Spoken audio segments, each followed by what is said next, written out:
कि रेसलिंग के शौकीन अफराद के लिए अच्छी खबर है। अब बैरून मुल्क नहीं बल्कि पाकिस्तान में भी रेसलिंग का रिंग आबाद हो रहा है। 6 मार्च से कराची में दंगल सज रहा है और एक से बढ़कर एक रेसलर्स जोर आजमाएंगे। और इसी वाले से बात करेंगे। हमें स्टूडियोज में ज्वाइन किया है 2 रेसलर्स ने। एक मौजूद हैं एक्स मैक और दूसरे रेसलर हैं कोवू ब्रेंडन। आप दोनों को खुशामदीद कहेंगे अपने इस बुलेटिन के अंदर। पहले सवाल मैं ये करना चाहूँगा एक्स मैक से कि कोविड के बाद ये पहला कमबैक होने जा रहा है कि इस तरह का इवेंट मुनक्किद किया जा रहा है, क्या तासुरात हैं आपके? First of all thank you so much for Bold TV and बहुत बहुत शुक्रिया आप लोगों का कि आप लोगों ने इस काबिल समझा कि हम लोगों को बुलाया।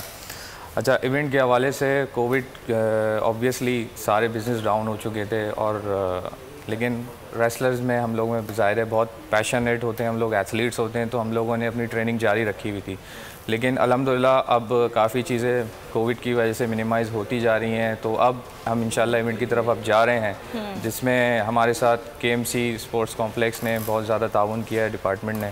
तो इंशाल्लाह ये इवेंट आप लोग देखेंगे बहुत भरपूर, जिसमें हमारे लोकल लेवल्स के जो एथलीट्स हैं वो भी परफॉर्म करेंगे और हमारे पास इनविटेशंस कुछ बाहर के भी हैं, तो मे भी कुछ इंटरनेशनल रेसलर्स जो हैं वो हमें ज्वाइन कर सकें। ठीक है, ये भी बताइएगा बिलाल, आपसे पूछना चाहूँगी, कोवू ब्रेंडन आपका रिंग नेम है, ये बताइएगा कि आपने जाकर खेला है और भारतीय रेसलर के साथ आपकी जो फाइट हुई थी उसमें आपने विन किया है, उस फाइट के हवाले से कुछ बताइए। Actually it was my first experience in on international level. और आपको पता है पाकिस्तान और इंडिया का जब सामने कोई भी स्पोर्ट हो मुकाबला हो तो हमेशा हाइप क्रिएट होती है। अच्छा, हमारा जो स्पोर्ट है पाकिस्तान में इतना फेमिलियर था नहीं, लेकिन नेपाल में मुझे नेपाली ऑडियंस से जो सपोर्ट मिला और नेपाल की गवर्नमेंट ने जो सपोर्ट दिया तो वो बहुत अनएक्सपेक्टेड था। तो बाकी ये था कि विन किया मैंने इंशाल्लाह। और पाकिस्तान में क्या स्कोप है रेसलिंग का? पाकिस्तान में स्कोप ये है कि टैलेंट बहुत ज़्यादा, उसको एक प्लेटफॉर्म नहीं था। सही। और REW वो प्लेटफॉर्म है जिसमें पाकिस्तान के जो यंगस्टर्स हैं जो रेसलर बनना चाहते थे तो उनके लिए दरवाजे खुले। और क्रिकेट जैसे स्पोर्ट को पीछे छोड़ने वाला इकलौता जो स्पोर्ट है वो रेसलिंग ही है। अच्छा मैक, आप ये बताइए कि खासा फोकस करना पड़ता है आप लोगों को अपनी डाइट के ऊपर, तो कितना खर्चा आ जाता है आप लोगों का डाइट को मेंटेन रखने के लिए? और फिर जाहिर सी बात है रिंग के अलग खर्चे होते हैं। बिल्कुल ऐसे ही exactly. Health and fitness expert भी हूँ मैं और अपनी टीम को मैं इसी तरीके से गाइडेंस के साथ, प्रॉपर ट्रेनिंग के साथ, डाइट के साथ उनको लेके चल रहे होते हैं। और डाइट बेसिकली बहुत ज़्यादा मैटर करती है क्योंकि इसमें बहुत ज़्यादा एनर्जी लगती है और ट्रेनिंग इसमें बहुत ज़्यादा मैटर करती है। तो रिंग में जब आप बम करते हैं तो आपको लग पता जाता है कि आपकी कमर पे कितनी ज़ोर की एक चीज़ पड़ रही है। तो इसके लिए प्रैक्टिस हम सालों से कर रहे हैं, हमें 4 साल हो गए इस गेम में आए हुए।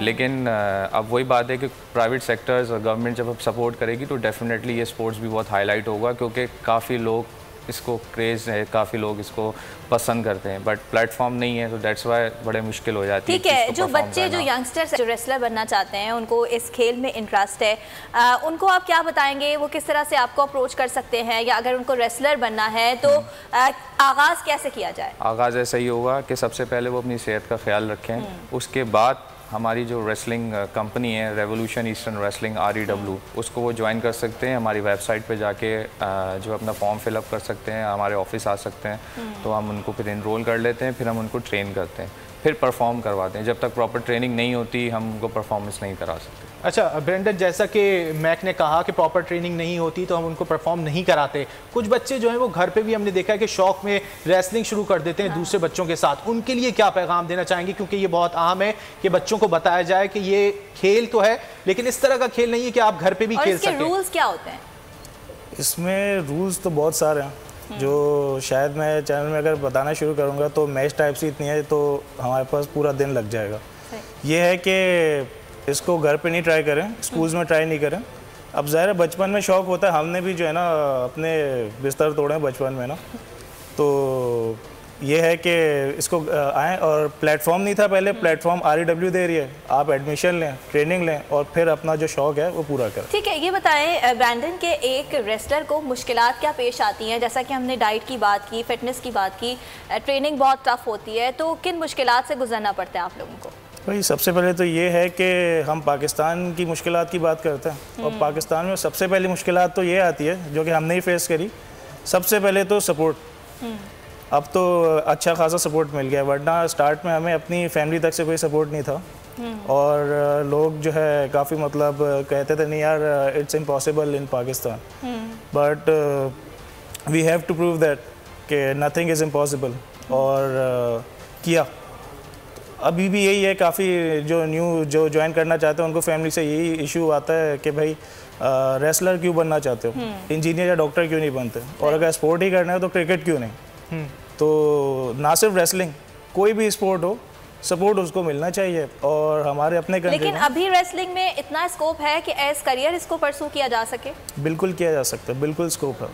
अच्छा मैक, आप ये बताइए कि जो बच्चे आगे आना चाहते हैं, इस रेसलिंग के शोबे को ज्वाइन करना चाहते हैं, उनको किस उम्र में जाके जो है वो हिस्सा लेना होगा? और आपने जैसे बताया कि आपकी वेबसाइट पे जाके फॉर्म भर सकते हैं, उनके लिए कुछ बताइए। देखिए वो तो एक एकेडमिक चीज़ है, और सबसे पहले तो ये बोलेंगे कि एजुकेशन के अपने उसके साथ साथ अगर करना चाहें तो मस्ट बी एज 18 होना बहुत ज़रूरी है। 18 ईयर्स होती है तो उनको फिर बात भी समझ में आती है। और फिर ये खेल ऐसा है क्योंकि इसमें फुल कांटेक्ट है बॉडी, ठीक है, तो इंजरी के चांसेस ज़्यादा होते हैं। सो दैट्स वाई इसमें 18 ईयर्स से अबव होना ज़रूरी है। अच्छा, आपने जैसा कि कहा कि इंजरी के चांसेस ज़्यादा होते हैं, तो इस खेल में कभी आपको किसी इंजरी का सामना करना पड़ा है, और उससे फिर आपने किस तरह निकले बाहर, किस तरह उसका मुकाबला किया? स्टार्ट किया था? मैं तो खैर हमें 4 साल हो गए इस चीज़ की प्रॉपर मतलब अगर हम बात करें प्रॉपर प्रमोशन जो हमने डेवलप की है वो 4 साल की है। उससे पहले तो हम खुद ही प्रैक्टिस कर रहे थे, लेकिन जब प्रॉपर हमें प्लेटफॉर्म मिली, हमने रिंग बनाया, तो उसके बाद हमने इसकी एक्सपर्टीज़ हमें आई। फिर हमने ट्रेनिंग जो है वो फॉरेनर से ली है। फिर उसके बाद हमारे अंदर इम्प्रूवमेंट आई, हमें पता चला कि हम क्या हमारे अंदर क्या फ्लॉज हैं। और अब ये है कि अब जो करने जा रहे हैं, अब हम फुल प्रोफेशनल हो चुके हैं अल्हम्दुलिल्लाह, तो इसलिए अब हमें स्टूडेंट्स को लेने में भी कोई मसला नहीं है। हम उनकी स्क्रीनिंग बिल्कुल, हमने इससे पहले जो इवेंट्स मुनक्किद करवाए जाते रहे हैं वो भी देखे कि अब किस तरह प्रोफेशनल स्थान में भी जो है वो मुनक्किद की जा रही है। अगर मवाजना किया जाए जो बैनुल अक़वामी रेसलिंग फेडरेशन हैं उनसे, तो आप किस तरह मवाजना करेंगे पाकिस्तान की रेसलिंग का? देख, पाकिस्तान की रेसलिंग को बस थोड़ा सा बूम चाहिए, और अगर वो बूम मिल जाता है तो डेफिनेटली हम बहुत सी प्रमोशंस जो हैं उनको पीछे छोड़ सकते हैं। जैसे हम क्रिकेट में इतना आगे हैं, हमारे पास इतना टैलेंट है, तो हमारे पास रेसलिंग में भी बहुत टैलेंट है। अब तो इतने जिम्स खुल चुके हैं कि फ़िटनेस की तरफ लोगों का रुझान जा चुका है, और ये एक स्पोर्ट्स है और इसमें थोड़ी बहुत एंटरटेनमेंट भी होती है, इसमें सेगमेंट्स होते हैं। तो जिसने एक्टिंग का भी जिसको शौक़ होता है तो वो भी इसमें आता है। तो ये एक ज़बरदस्त बहुत मज़े का स्पोर्ट्स भी है। ठीक है ब्रैंडन, आपसे भी ये जानना चाहूँगी कि आपने अपना करियर का जो आगाज़ है वो कब किया था, किस एज से किया था, और कितना वक्त हो गया आपको? ये हम लोग एक्चुअली मैं और एक्समैक जो है ना एक ही बैच के हैं, और हम ही लोगों ने ही रेसलिंग को इंट्रोड्यूस किया था और इंटरनेशनल से पहले ट्रेनिंग ली थी। तकरीबन यही 4 साल ही होगा, और 2017 में पाकिस्तान में रेसलिंग इंडस्ट्री आई थी, और तभी से ही मेरा भी करियर का आगाज़ हुआ था। ठीक है ब्रैंडन और मैक, नाज़रीन जो है बेसब्री से इंतज़ार कर रहे हैं कि कुछ आप परफॉर्म करके दिखाएं इनको यहाँ पर बोल न्यूज़ के स्टूडियो में, क्योंकि उनको भी इंतज़ार है कि जो आप लोगों का इवेंट होने जा रहा है कि एमसी के ताउन से जो मुनक्किद किया जा रहा है उसमें आप दोनों भी मद्दे मुकाबिल होंगे। आ जाएँ आप लोग। देखिए, अगर हम यहाँ अगर कुछ करने लग गए तो थोड़ा सा कुछ करके दिखा दें, क्योंकि हमारे पास जब सिंगर्स आते हैं हम उनसे गाना ज़रूर सुनते हैं। अब जब रेसलर्स हमारे पास है तो एक्शन नहीं होगा तो मज़ा नहीं आएगा, थोड़ा सा तो कुछ करना पड़ेगा। रेसलिंग हो तो और एक्शन नहीं हो तो ये कैसे मुमकिन है? देखिए, एक्शन की तो मुझे ज़रूरत है नहीं, क्योंकि मेरा जो मैच है ना वो एक नहायत ही डरपोक किस्म के इंसान के साथ मैच है। अच्छा, क्योंकि एक्समैक जो है 2 साल से पहले जो है, जब इस इंडस्ट्री में उम्मीद नज़र नहीं आ रही थी ना, तो एक्समैक जो है इन्होंने जो प्रमोशन स्टार्ट किया था, इनसे वो वाहिब जमील अवान साहब ने ख़रीदी। ये you can see ring of slam, this is the championship, आपने वीडियो पैकेज पे देखा। तो रिंग ऑफ स्लैम चैम्पियनशिप मैं जीता था। उसके बाद इनको थोड़ा सा लगा कि भाई रेसलिंग है स्कोप नहीं, और ये डर गया और इंडस्ट्री छोड़ के भाग गया।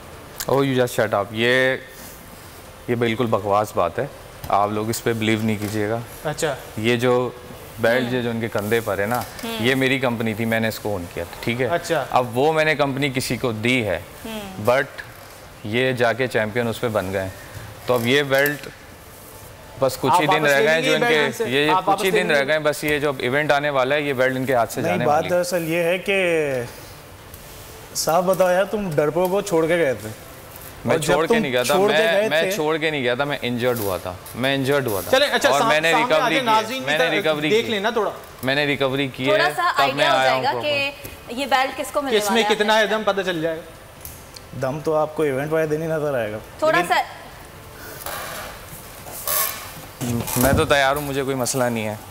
अब चले ये अब देखते हैं कि कौन जो है वो इवेंट जीतता है। लेकिन डरपोक कह दिया गया था ब्रेंडन की जानिब से मैक को, लेकिन मैक जो है वो भी सामने आ चुके हैं और उनकी जानिब से भी जो है वो एक तरह का अब उन्होंने चैलेंज कर दिया है कि ये जो तुम्हारे पास है ये मैं लेकर ही रहूंगा। और जाहिर सी बात है कि अब जब इवेंट होने जा रहा है तो दोनों तरफ से तैयारियां तो की ही जा रही होंगी। बिल्कुल, नहीं तो यहाँ पे अगर मैंने परफॉर्म किया तो फिर इवेंट के लिए क्या रह जाएगा। और वैसे ही ऑलरेडी डर के भाग चुका। मैं डर नहीं रहा, मैं तो खड़ा हूँ। ये वैसे डर के भाग चुके हैं और I was the only one person. Come on, hit me. I carried professional wrestling industry. Hit me, man, hit me. Come on, leave this belt, leave this shit. Come on, hit me. I just proved myself. Who is the current champion, baby? Just prove it now. Just prove it now. I'm the champion. This is the time. I'm the first ever ROS heavyweight and REW Asian champion. You are a fake champion, हाँ? You are a fake. वो छोटे से नेपाल में तंबू के नीचे जो तुम ये जीत के आए हो ना, सारा पाकिस्तान जानता है, सारा इंडिया जानता है, सारा पाकिस्तान जानेगा सही के असल चैंपियन कौन है। अब पाकिस्तान जानेगा कि असल चैंपियन कौन है।